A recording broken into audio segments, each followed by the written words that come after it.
So the plot finally thickens in Hamifuda, My Next Life as a Villainess.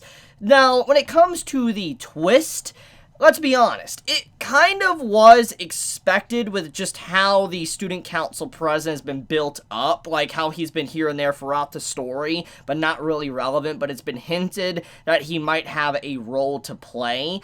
But then when this episode happened, I'm like, regardless, this is very tasteful. I like this twist. I like seeing, Sirius, the student council president, actually having some very good relevance, and seeing that he's actually bringing conflict into the story. Just overall, this is everything I wanted from Hamifuda, and I knew that with the remaining episodes kind of reaching, like, the finale approaching very quickly, that we were going to be getting something like this very soon, and here it is. So, okay, if I was actually playing a game that was based on Hamifuda, like, in this world, etc., like, if I was playing through, Mardia's eyes, etc., trying to woo the different people, go down the different routes, I think that I would have fell in love instantly with the twist with, the Dark Prince Sirius, the student council president, because he really brings and mixes things up a little bit, because throughout the entire story of Hamifuda, you're under the impression that Katarina is the main villain. Now, we know how the anime is, but I'm just talking about the game, the visual novel that, RMC played. She has her hands dabbled in every different plot thread. She's the one that causes so much problems for the MC Mardia, and she is the one that effectively loses in the end, but she is, like I said, the main villain of the story. Then, if you somehow were to able to find this secret route with, the student council president, you would then encounter someone that is much more ferocious, someone much more evil or villainous than Katarina herself. Now, there obviously is going to be a little bit twist to this. I don't really think that the student council president's fully evil, but he is someone that could instantly give you a bad ending. And this is why I think that this twist is really interesting, because if I was, let's say, playing the game, and I was going down the different routes and all that, choosing, which character I'm going to end up with, and then eventually I decide to go for this hidden character, get the secret ending, I would assume that automatically that is the true ending. Because when you think about how storylines go, and, like, let's take an example. Let's talk about Fate Stay Night. When you think about, let's say the Fate route, you think about the Unlimited Blade Works route, and you think about the Heavensville route, obviously there's different routes, but one is actually the true ending, which is Heavensville. And when you really do think about, like, everything, I think many can view this plot line with the Dark Prince, which is Sirius, as the true ending of the visual novel. So technically, Katarina never really achieved 100%, which is obvious, but she actually never got to see the true ending of the story. So this is where I want to talk about, like, what I want to talk about when it comes to this episode, is that with him potentially being a love route, obviously that means that he's not 100% a bad guy. However, there could be a twist to that.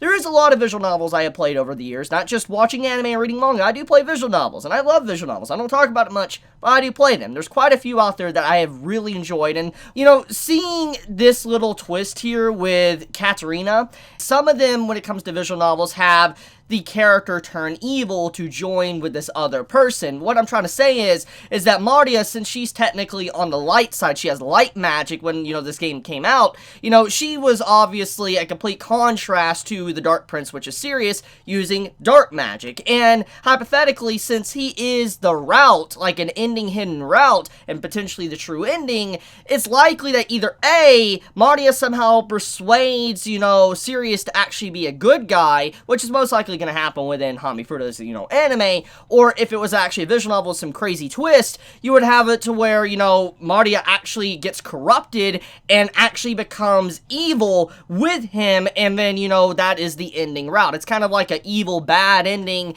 and I could definitely see that being incorporated into a game. It's happened many times I've seen in visual novels to where you could actually be an evil person at the end, but also be a good person too, depending on your choices. And I think that what's going on here is that it's very likely that what the, student council president wants from Katarina is probably to make her into what she once was or something. I feel like that's probably what's being hinted here, because Katarina technically in the past was a different person before, she lost her memories and became our character.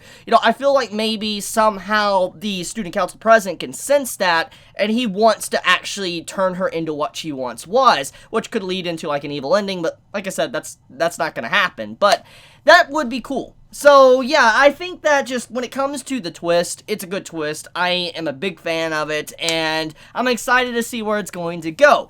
Now, obviously, since he's a potential love interest, he's going to join, Katarina's harem. Her harem is literally a black hole, and even though he has dark magic, it's not going to stop him from being consumed by the infinite darkness that is the black hole Katarina. So, he cannot stop it. There's just no way he could stop that incredible power that she has. At the beginning, we have the conflict with the girls and how they are actually accusing Katarina of horrible deeds, of what she's done to Maria, the MC of the actual game. And it's interesting how the entire plot thread within what they writ up was actually what was in the game, accusing Katarina of all the evil deeds, and even though she hasn't done it within this story, that's what did happen within the game.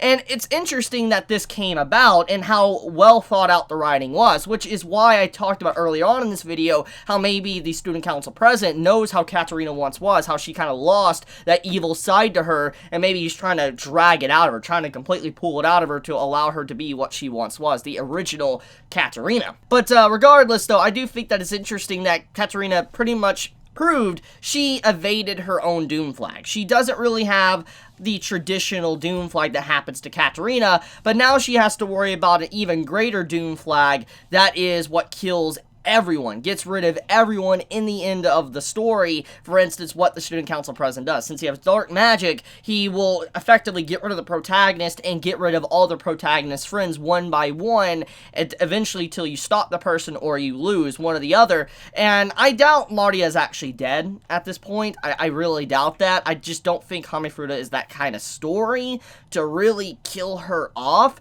But even then, though, it doesn't change the fact, though, that it really adds a lot of tension to the story, which, like I said, I'm excited about. As much as I love the comedy and the gags and here and there, I do want something a little bit more serious to happen, too, because when the first episode came out of the story, it implied that there was a doom flag, Katarina needed to, navigate around her eventual death, and that's kind of what this is getting into now, finally getting back in to that actual plot point of her trying not to die, so yeah, it's good. It's a good episode. So, anyways, let's talk about dark magic and light magic. So, we found out now why, Maria is so useful, why she has light magic. From a writing standpoint from the story, the visual novel, giving her light magic actually makes so much sense now because of the lore we found out within this episode with how dark magic exists and you can only obtain dark magic through a sacrifice, a ritual. And so that would mean that throughout the entirety of you playing, let's say, the game of this series, you would actually go after these different characters, but truly the main, villain of the story was, the person that used dark magic, the student council president, the guy that's been affiliated with all these plot threads since the very beginning, and you're finally going to come face to face with him and deal with this lore that, has been set up in the character's writing, because Maria obviously is the contrast to him, she's supposed to face him, and it just makes most sense for story writing. So, I'm kind of curious on how Katarina is going to really shift this around, because technically she doesn't have light magic, and she might have dark magic, who knows, because Katarina was kind of aware that there was a dark shadow, some cases following behind her when she was in that cave, so it's likely that maybe there is some hints going on here, that maybe there is some essence of dark magic within her for whatever may be the case. But if it's not that, though, I do want to point out something that is very interesting about this episode, and that is, it's stated that you're not born with dark magic, but like I said, sacrifice. So this kind of hints at the fact that the student council president also has wind magic, because we found out within the cave that saved Katarina and also saved Maria was wind that, kind of saved them from falling. So we can kind of assume that most likely the student council president has wind magic with dark magic, and so he has two magics at his disposal, and that's interesting to think about. So that's pretty much about it, though. This is a good episode of Hamifuda. I really, really, really love the twist and everything about it. It's, honestly, I'm excited for the next episode. I cannot wait to see it. I'm curious to see how, Katarina's going to get out of this one, because, he has dark magic, and obviously he can easily get in the minds of everyone, and we've seen through the previous episodes that all of the characters, have something wrong with them. They have jealousy, anger, loneliness, sadness, whatever, because, how they wanted, Katarina, and obviously he can easily use this to manipulate them, to put them under his control. So that is probably what's going to pop up in the upcoming episodes, probably using everyone against Katarina to get rid of her, and so she'll technically be completely isolated. But who knows, I could be completely wrong. This series has kind of, done different things I did not expect, so who knows. But I love you guys. You have a wonderful day or night wherever you live. If you enjoy my content, please subscribe. If you like this video, please leave a like. And if you want to get notified for whenever I upload a video, please click the bell icon down below. And with that, Chibi out.